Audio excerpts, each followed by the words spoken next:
Hey everybody, Tokasa here, and welcome back to Ultra Impact. It is Club Festival Day 10, the final day of this event.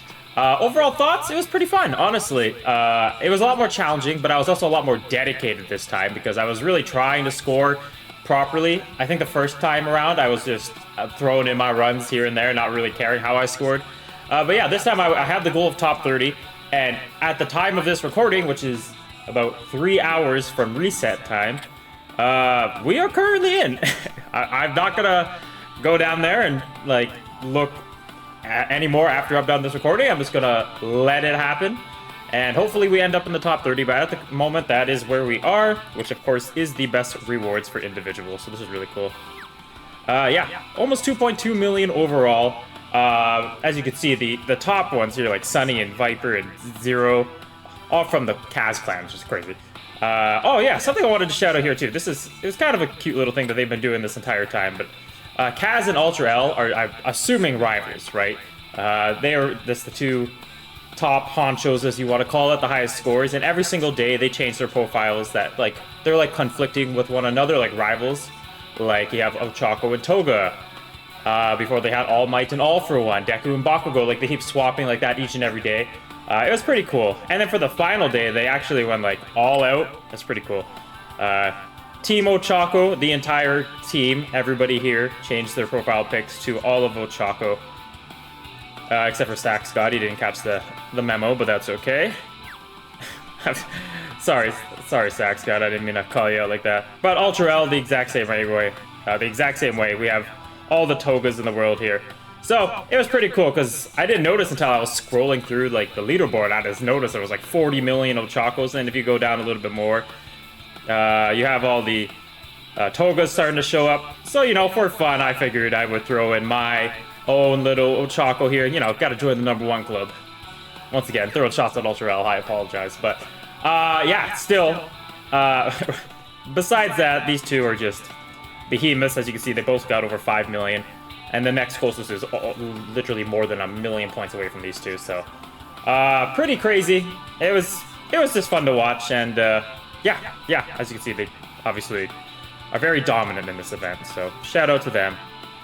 Anyways, regarding my score, if the game ever wants to load, I got 222,000 on the final stage, and it does take quite a few resets simply to do to that character in the middle. Of course, they had to give us Day 10 love, because, you know, these Bandai employees just love us so much that they figured throwing in Compress on the final day would just be, you know, icing on the cake in their eyes. So, I'm only going to do one run. I will do a couple resets until I get the first turn without Compressed Binding, because that's really where it comes down to, is can you avoid Compress's dumb bind right off the bat? And there are instances where I have to, you know, do a lot of hard resets, trying to get the best score possible here. Just trying to avoid what he does here. So hopefully we can get it turn 1, but knowing how this event treated me before, it is unlikely. We will see. Kirishima can be annoying, but with Bakugo here, oh yeah, you see that double bind? This is a nice menu button, forfeit, and we hop back in. So I will do it until I don't get binded. Hopefully it doesn't take too many attempts, but I'm also not going to sit here and retry 600 times, because that, you know, that's probably not very entertaining content for everybody watching here.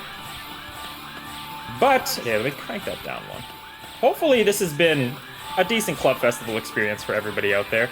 It was definitely tougher, at least to what I can recall. Maybe it wasn't, because as I stated earlier, I didn't take the first one as serious, so maybe the first one was actually really tough as well. But with all these new characters, with all the... Oh, there we go. I think we got it. I don't mind getting frozen, because that's one turn. That's one turn. I can work with that. There's a lot more characters with, like, ways to shut you down. Like, there were stun characters, covering characters, confusing characters, binding characters, as we have with Compress here, right? There was just a lot more things that you had to worry about, I believe, compared to the first one. So that was quite annoying to deal with. And yes, I do have Plus Ultra animation skipped on. I apologize. You know what? I guess I could just fix that by easily swapping it off for the video, you know, for the content. But obviously when I'm doing these runs 400,000 times over and over and over, I have the animations off. But yeah, so there was a lot more things to deal with this time around, in my opinion. I could be wrong, but what made it frustrating, but it also made it more rewarding than anything. So that was actually very nice to see. I was pretty happy with that. Every time I scored, like, you know, substantially higher than my, like, previous run, it felt 10 times more rewarding. And, you know, when you have the goal, the incentive to score in the top 30, it makes everything, like, I don't know, just feel better. It was good. It was good. I had a good time overall with this event, so. Yeah, that AoE by Todoroki too in this. Oh yeah, so speaking of strategy, basically my strategy here is just to beat the crap out of Todoroki. Kirishima obviously is a covering unit. He has defense. He's annoying. Let's just avoid him. And Compress has his memory gives him damage reduction off the beginning of the fight, so that's also something you want to avoid. So I don't think Todoroki has any of that. I think he's just rocking Splash. So you just want to get around that for the most part, and by, you know, shutting down the team in any way you can. Buff block is really good here. You'll probably notice that I bring in Ochako in each and every one of these events, but for day 10 specifically, I found that Bakugo was the way to go. I just think buff block is really, really good, right? Because it just shuts down Kirishima from covering, which is super annoying. Compress giving the team damage reduction with his one attack. As you can see... Oh, we do avoid the bind again, which is really good. Yeah, see, it just seems to be on the very first turn, is when it is by far the most annoying. But yeah, I just found Bakugo more essential and more valuable in this fight than Ochako. And honestly, it might have been that way all the way around. I was running them as a duo before, but I started throwing in Nejire just because mine's wailed right out. And I've been having more success going, like, further in with her, but maybe I'm not correct there, but I think just simply due to the dupes that I have in Nejire that it was the proper choice. But yeah, so far this run seems to be going pretty well. We do have Todoroki pretty low health, so that's really good. And the AoEs are doing well.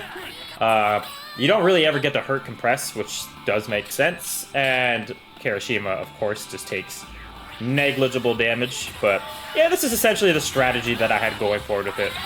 And this ended up, oh my goodness, I ended up just doing a bunch of runs until I was able to get a score I was pretty happy with, which was 220k. Because I was confident, like, comfortably getting in the 200 to 210k range, but I just had that one run where everything was critting, everything was going well, so yeah, it ended up being the beauty run, I guess we can call it, and yeah, I ended up getting a really good score, so I was pretty happy with it overall. But honestly, this one's going pretty well too. I don't know how I'm going to score, but honestly, it could be pretty good. So a lot of things are playing in my way. But as you can see, the buff block has worn out, and now we are going for Kirishima, which is kind of annoying. But the nice thing here is both of these attacks are AoE, so it's not too big of a deal. And we got a nice crit there on Todoroki. And yeah, as you can see, the buff block gets rid of Kirishima's canceling. Unfortunately, did not get rid of his covering, but that is a-okay. Still pretty happy with how this run turned out. Some pretty good damage overall. This could be a pretty good score, honestly. Let's see. I'm actually pretty happy with that. It's a good video run. Yeah, 205, 205. I'll take it. I remember getting Todoroki into the reds on my best run, so makes sense. Like I said, just playing all around with the crits. Pretty much the same strategy I had going in with my best runs, but yeah. There you go. Hopefully this little last video was able to get you the score you were hoping for. If you're trying to break top 90, or I think the next bracket for individuals, top 300, whatever it may be, hopefully you were able to get within those barriers and improve from your last score. Yeah, just let me know how your thoughts and opinions overall. Day 8 was by far the worst one by a mile. It was brutal. But other than that, there was always one character for sure that was, you know, the challenge in each event or each run that you had to play around. But outside of that, not too bad. It wasn't too bad. It was definitely more challenging, but like I said, fun. In terms of where we are club-wise, top 15. Big improvement from last time, 133. We got a solid squad here. Hoping to improve them all. I mean, like, hopefully they all get better and we have a stronger club by the next time Club Fest 3 comes around. Hopefully I've learned more going forward off this. Oh, look at that. Kaz actually just got up to 5.6 mil. So they're even spreading the gap there on Ultra L. But yeah, hopefully our club can get a lot better and we can break that top 10 barrier. Because that'd be a cool place to finish for sure. But still very, very happy. And at the time of recording, I am 28th. So even if I do fall out of that top 30, it's still very good rewards, right? I just lose a couple hundred gems, but I still walk away with almost 2 multis, 11 UR memory fragment pieces, which is obviously great, and a good amount of SRs. So yeah, that'll be it for this one. Let me know how you do. Let me know your thoughts and opinions on the whole event. I'm always going to be a pro for Club Festival, even if it's the most miserable times. Like, even if every day was like day 8, which was like Mirio, Ida, and Toga, or I forget who the third character was. Who was the third? I don't know. It was a fun though, and even if it was like that difficulty every single day, I'm always gonna be pro for it because A, it's cool having a ranking system. It's cool where everybody can somewhat collaborate with one another. It really gets Club Festival. Your club has a purpose, other than just like do your dailies and have a good club rank to get the best rewards or whatever. I don't know, there's more interaction with this, and the biggest thing of them all is there's bloody content. This game can thrive so much if it just had some content. I know DRC3 made a breakdown video of like things that Ultra Impact needs to improve on, and I will definitely be doing a reaction video to that because, well, I damn near agree with him and everything. And I just kind of want to elaborate on some points, but yeah, there's just so much you could do with this content-wise, right? We have so many characters, and we need some long term events, you know, events that are also like built to be multitude of stages to build up. Because like we have characters like, once again, he mentioned it in the video, but like Bakugo, we have this tech Bakugo who is just, he needs to build up, and it takes him a while to build up, and he just needs the turns to do it. And only in rare instances where are you able to actually use it in like PvP and whatnot. And like the new Tokiyami that's coming up, like he's got it doesn't take as long to build up, but he still needs to build up. It would just be cool to have an event where you can actually take full advantage of everybody and everything, and it's just like, it's actually extra difficult, and you have to have fully invested characters to the absolute max, like Club Festival, to score really hard to get like good rewards. I don't know.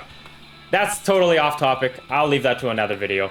But yeah, Club Festival, this is just, yeah, I had a lot of fun with this one. Scored pretty well, and I'm very happy with how our team did. And yeah, that'll be it for this one. Once again, let me know how you did. Like and subscribe if you enjoy the content.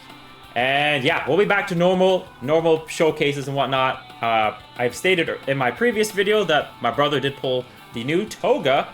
So when he is around for the weekend, I will definitely try to use the character. Hopefully it's invested into somewhat, and do some showcases on that. So that'll be a lot of fun. I can get an actual like take on how Toga is and how she works. Is she worth summoning for? So stay tuned into that. But yeah, thank you all for tuning in to my 10 days of Club Festival. Hopefully you enjoyed it. Hopefully you got some tips and tricks off it. But yeah, enjoy the rest of your day. Enjoy your weekend if you got some good plans. If you don't, I'll be here. So I'll be posting. So take care. Until next time, Tokusa out.